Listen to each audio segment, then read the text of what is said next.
प्रणाम दोस्तों, आशा करती हूँ आप सभी स्वस्थ और सुरक्षित हैं। तो आइए अपनी गीता की सीरीज़ को कंटिन्यू करते हैं और हम अब उसके दूसरे श्लोक से शुरुआत करते हैं। संजय बोले, उस समय राजा दुर्योधन ने व्यूह रचना युक्त पांडवों की सेना को देखा और द्रोणाचार्य के पास जाकर यह वचन कहा। तो क्या वचन कहा? हे आचार्य, आपके बुद्धिमान शिष्य द्रुपद पुत्र धृष्टद्युम्न द्वारा व्यूहकार खड़ी की हुई पांडु पुत्रों की इस बड़ी भारी सेना को देखिए। तो एक्चुअली दुर्योधन जो है वो अपने गुरु यानी कि द्रोणाचार्य को टॉन्ट पास कर रहे हैं। क्या टॉन्ट पास कर रहे हैं कि आप ही ने सिखाया था द्रुपद के पुत्र धृष्टद्युम्न को ये जो मिलिट्री साइंस है कि कैसे क्या करना है, ये सब आप ही ने सिखाया था और अब वो ऐसा व्यू बनाकर खड़े हुए हैं कि आप उसको देखिए। तो एक्चुअली इसके पीछे की कहानी ये है कि जो द्रोणाचार्य हैं और द्रुपद हैं वो दोनों बहुत अच्छे दोस्त हुआ करते थे, गुरुकुल में साथ में थे। पर जैसे बड़े हुए तो द्रुपद जो है वो अपना राजपाट संभालने चले गए और Dronacharya he was a true ब्राह्मण, गरीब थे थोड़े से। तो एक्चुअली उनको बुरा तब लगा जब उनके बेटे अश्वत्थामा थे उसको किसी ने चूने का पानी पिला दिया दूध कहकर। तो उन्हें बहुत बुरा लगा। तो उन्होंने कहा कि ठीक है मैं अपने दोस्त के पास जाता हूँ, द्रुपद के पास। बट जब वो द्रुपद के पास गए तो द्रुपद ने उनका तिरस्कार कर दिया। तो द्रोणाचार्य को बहुत बुरा लगा और फिर उन्होंने पांडवों और कौरवों को ट्रेनिंग दी और उनसे जब उनकी पढ़ाई खत्म हो गई तो उनसे गुरु दक्षिणा के तौर पर कहा कि द्रुपद को हरा करके उनके सामने लाया जाए।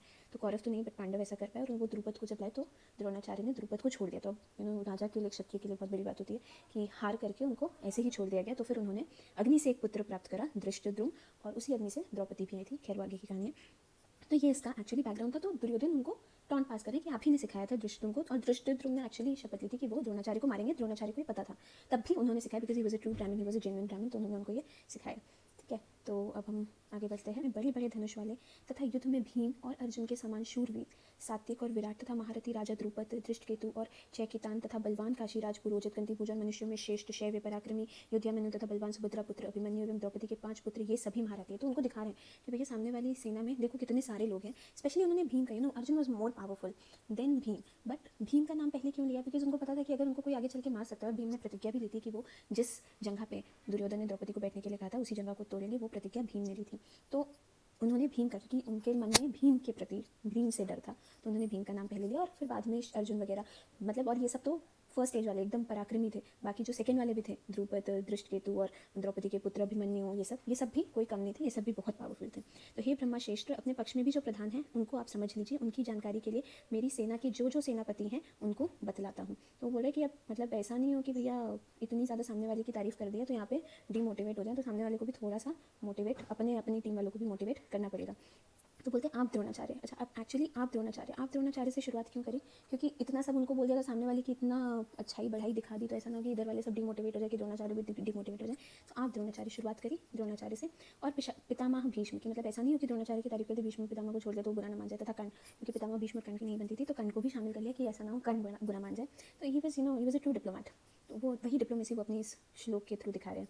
और संग्राम विजय कृपाचार्य तथा वैसे ही अश्वत्थामा, विकर्ण और सोमदत्त का पुत्र भूरिश्रवा। तो सबका उन्होंने गिनवा दिया, मतलब। और विकर्ण का नाम क्यों लिया? क्योंकि जब द्रौपदी का चीरहरण हो रहा था तो विकर्ण वॉज ओनली फ्रॉम कौरव के साइड में, जिन्होंने उसका ही स्टूड अगेंस्ट इट, कहा कि गलत है, बट उनको चुप करा दिया गया था। तो ऐसा नहीं हो, बिकॉज नियम ये था कि युद्ध के पहले जो भी अगर सामने वाली पार्टी में जाना चाहता है तो चले जाओ, वहाँ से यू कैन फाइट, बट अपने मन से, पूरे मन से फाइट करना है। तो अगर युद्ध से पहले जाना चाहते हैं तो चले जाएं। तो अब ऐसा ना हो कि विकर्ण या कोई भी बुरा मान जाए, तो भैया सबको अपनी टीम में रखना है। This is what Duryodhana wanted and hence he saying all of this. और भी मेरे लिए जीवन की आशा त्याग देने वाले बहुत से शूरवीर, अनेक प्रकार के शस्त्र शास्त्रों से सुसज्जित और सब के सब युद्ध में चतुर हैं। मतलब बोला कि ऐसे मेरे साथ में बहुत सारे ऐसे लोग हैं जो मेरे लिए अपना जीवन तक त्याग कर सकते हैं। और एक्चुअली त्याग ही होगा, बिकॉज सबको पता है कि क्योंकि ये सब अधर्म के साइड है तो इनका मरना तो निश्चित ही है। पितामह भीष्म द्वारा रक्षित हमारी यह सेना सब प्रकार से अजय है और भीम द्वारा रक्षित इन लोगों की यह सेना जीतने में सुगम है। तो मतलब भीष्म पितामह को भी इज ऑल्सो मोटिवेट कर रहा है कि भैया ये भी हमारे साइड में, ऐसा नहीं मैंने सिर्फ द्रोणाचार्य को बोले, बट आप भी बहुत बलशाली हैं टू मोटिवेट। इसलिए सब मोर्चों पर अपनी अपनी जगह स्थित रहते हुए आप लोग सभी निसंदेह भीष्म पितामह की सब ओर से रक्षा करें। तो इंक्लूडेड एवरीबडी, बिकॉज पता है कि सिर्फ इन लोगों से नहीं हम जीत पाएंगे, सभी लोगों को इज एक्चुअली मोटिवेटिंग कि सब लोग रहेंगे तभी हम जीत सकते हैं। तो आगे बढ़ते हैं।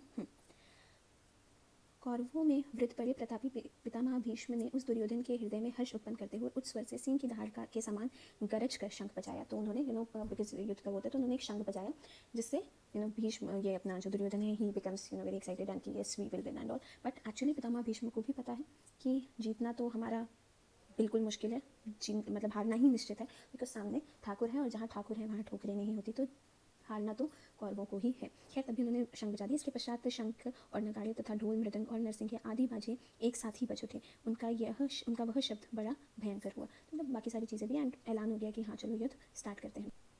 इसके अनंतर सफ़ेद घोड़ों से युक्त उत्तम रथ में बैठे हुए श्री कृष्ण महाराज और अर्जुन ने भी अलौकिक शंख बजाए। तो उनके शंखों का जो एक्चुअली आप देखोगे कि दे हैव बीन डिस्क्राइब्ड कि श्री कृष्ण महाराज ने पांच जनेय नामक, अर्जुन ने देवदत्त नामक, भयानक कर्म वाले भीमसेन ने, तो इनके जो शंख हैं इनके नाम बताए गए हैं। जबकि हमने देखा था कि कौरवों का जब हुआ तो उनका कि एक शंख बचा, बिकॉज ऑल ऑफ दीज जो इन लोगों के वेपन्स हैं they are all Divya weapons. Okay, मतलब ये सब दिव्य शस्त्र हैं, इसलिए इनका जो है वर्णन किया गया है। ओके, अब हम अगले श्लोक की तरफ बढ़ते हैं। तो कुंती पुत्र राजा युधिष्ठिर ने अनंत विजय नामक और नकुल तथा सहदेव ने सुघोष तथा मणिपुष्पक नामक शंख बजाए। तो आई जस्ट बोल रही हूँ कि इन लोगों के description, because all of these are दिव्य शंख। शेष धनुष वाले काशीराज और महारथी शिखंडी एवं दुष्यंत तथा राजा विराट और अजय सात्विक, राजा द्रुपद एवं द्रौपदी के पांचों पुत्र ने, बड़ी भुजा वाले सुभद्रा पुत्र अभिमन्यु, इन सभी ने, हे राजन, सब ओर से अलग अलग शंख बजाए।